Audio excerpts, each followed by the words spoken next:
আসসালামু আলাইকুম। 2025 সালের যে সকল সুপ্রিয় শিক্ষার্থীবৃন্দ আছো তোমরা সপ্তম শ্রেণীর, তোমাদের জন্য অনুশীলনী 2.1 এর 7 নম্বর অঙ্কের সমাধান করাবো আজ। খেয়াল করো প্রিয় শিক্ষার্থীবৃন্দ, সপ্তম শ্রেণীর গণিত অনুশীলনী 2.1 এর 7 নম্বর অঙ্কে কি বলছে? করিম সাহেবের 3 পুত্রের বয়স যথাক্রমে 5 বছর, 7 বছর ও 9 বছর। করিম সাহেবের কয়টি পুত্র? 3টি পুত্র। 3টি পুত্রের বয়স দেওয়া রয়েছে। একজনের দেওয়া রয়েছে 5 বছর, একজনের 7 বছর আর একজনের 9 বছর। এবং তিনি 4200 টাকা, কত টাকা? 4200, 4200 টাকা 3 পুত্রকে তাদের বয়স অনুপাতে ভাগ করে দিলেন। কে কত টাকা পাবে? যার বয়স 5 বছর, যার বয়স 7 বছর এবং যার বয়স 9 বছর, প্রত্যেকে কি সমান টাকা পাবে? প্রত্যেকে কিন্তু সমান টাকা পাবে না, কারণ বলেছে তাদের বয়স অনুপাতে ভাগ করে দিয়েছেন। এক একজন এক এক রকম টাকা পাবে এবং কে কত টাকা পাবে সেটি তোমাদেরকে বের করতে হবে। তাহলে খেয়াল করো, 3 পুত্রের বয়সের অনুপাতটাকে বের করে নেব।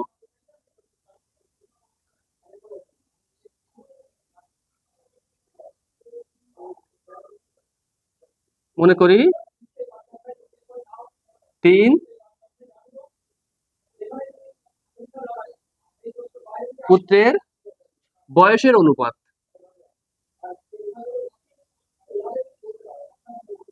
বয়সের অনুপাত অনুপাত আগেই বলেছি যে 2.1 কি অনুপাতের অঙ্ক এবং লাভ ক্ষতির অঙ্ক।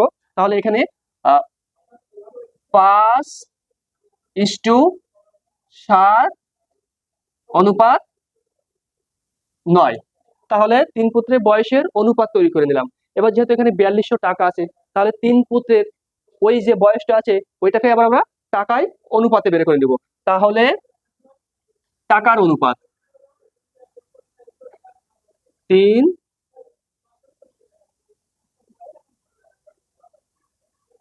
পুত্রের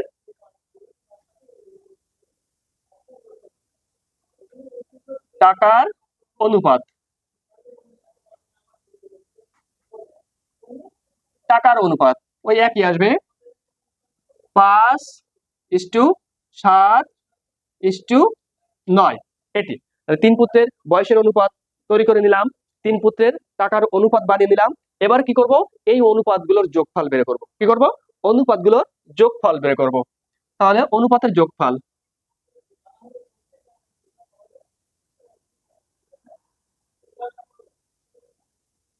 অনুপাতের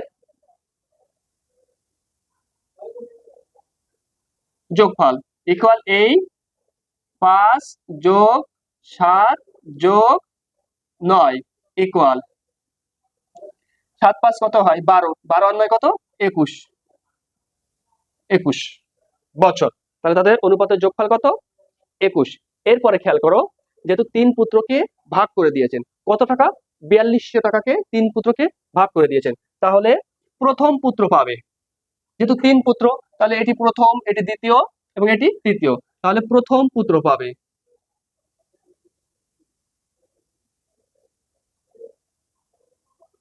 প্রথম পুত্র পাবে এই 4200 মানে 4200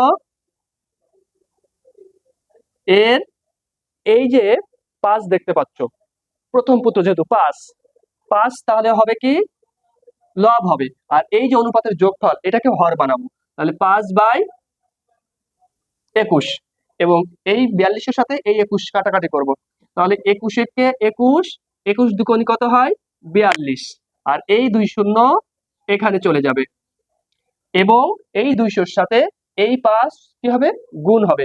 তাহলে মনে করো তোমার কাছে 200 টাকার নোট 5টা দেওয়া হলো, তাহলে কত টাকা হবে? 1000 টাকা হবে, ইকুয়াল 1000 টাকা। তাহলে প্রথম পুত্রকে কত টাকা দিল? 1000 টাকা দিল। এরপর খেয়াল করো, দ্বিতীয় পুত্র পাবে, দ্বিতীয় পুত্র পাবে 4200 এর এই যে 7 দেখতে পাচ্ছ, 7 বাই এই যোগফল 21, 21, 21 একে 21, 21 দুগুণে 42, আর এই 2 শূন্য এখানে চলে গেল। এবার এই 200-র সাথে 7 গুণ হবে, তাহলে কি হবে? 7 দুগুণে কত? 14, তাহলে 1400 টাকা। দ্বিতীয় পুত্র কত টাকা পেল? 1400 টাকা পেল। তাহলে এই 1400 আর 1000 যোগ করলে কত হয়? 2400 টাকা। তাহলে 4200 টাকার ভিতরে 2400 টাকা দুই পুত্র চলে গেল। আর বাদ বাকি অংশটা কি? তৃতীয় পুত্র পাবে। তাহলে খেয়াল করো, তৃতীয় পুত্র পাবে 4200 এর এই যে 9 বাই এই যে যোগফল 21। তাহলে 21 কে 21, 21 দুগুণে 42, এই শূন্য দুইটা শূন্যকে চলে গেল। এবার এই 200-র সাথে 9 গুণ করা হবে, তাহলে 9 দুগুণে কত? 18। তাহলে 1800 টাকা। খেয়াল করো তো প্রিয় শিক্ষার্থীবৃন্দ, যেহেতু এই 4200 টাকা প্রত্যেক সন্তানই পাবে, কারণ 3 পুত্রকে বয়স অনুপাতে তাদের টাকাটা কি করে দিচ্ছে? ভাগ করে দিচ্ছে। তাহলে প্রথম পুত্র পাচ্ছে কত? 1000 টাকা। দ্বিতীয় পুত্র পাচ্ছে কত? 1400 টাকা। তাহলে 1000 আর 1400 যোগ করলে কত হয়? 2400 টাকা। এবং তৃতীয় পুত্র পাচ্ছে কত? 1800 টাকা। তাহলে 2400-র সাথে 1800 যোগ করলে কত হয়? 4200 টাকা। তাহলে কিন্তু মিলে যাচ্ছে যে 4200 টাকা 3 পুত্রের বয়স অনুপাতে ভাগ করে দিলেন। এই জন্য প্রথমে কি করা হয়েছে? যে 3 পুত্রের বয়সের অনুপাত আগে ধরে নিয়েছি মনে করে। এরপরে খেয়াল করো, যেহেতু এখানে টাকা আছে, তাই ওই বয়সটাকে আমরা কি করেছি? টাকার অনুপাতে তৈরি করে নিয়েছি। তাহলে 3 পুত্রের টাকার অনুপাত কত? 5:7:9। এরপর খেয়াল করো যে অনুপাতের যোগফল, এই যে 3টি অনুপাত আছে সেই 3টিকে কি করেছি? যোগফল করেছি। কারণ যোগফল যদি আমরা না বের করতে পারি, তাহলে কে কতটুকু না পাবে এটা আমরা বের করতে পারবো না। এই জন্য এই অনুপাতের যোগফলটি বের করে নিয়েছি।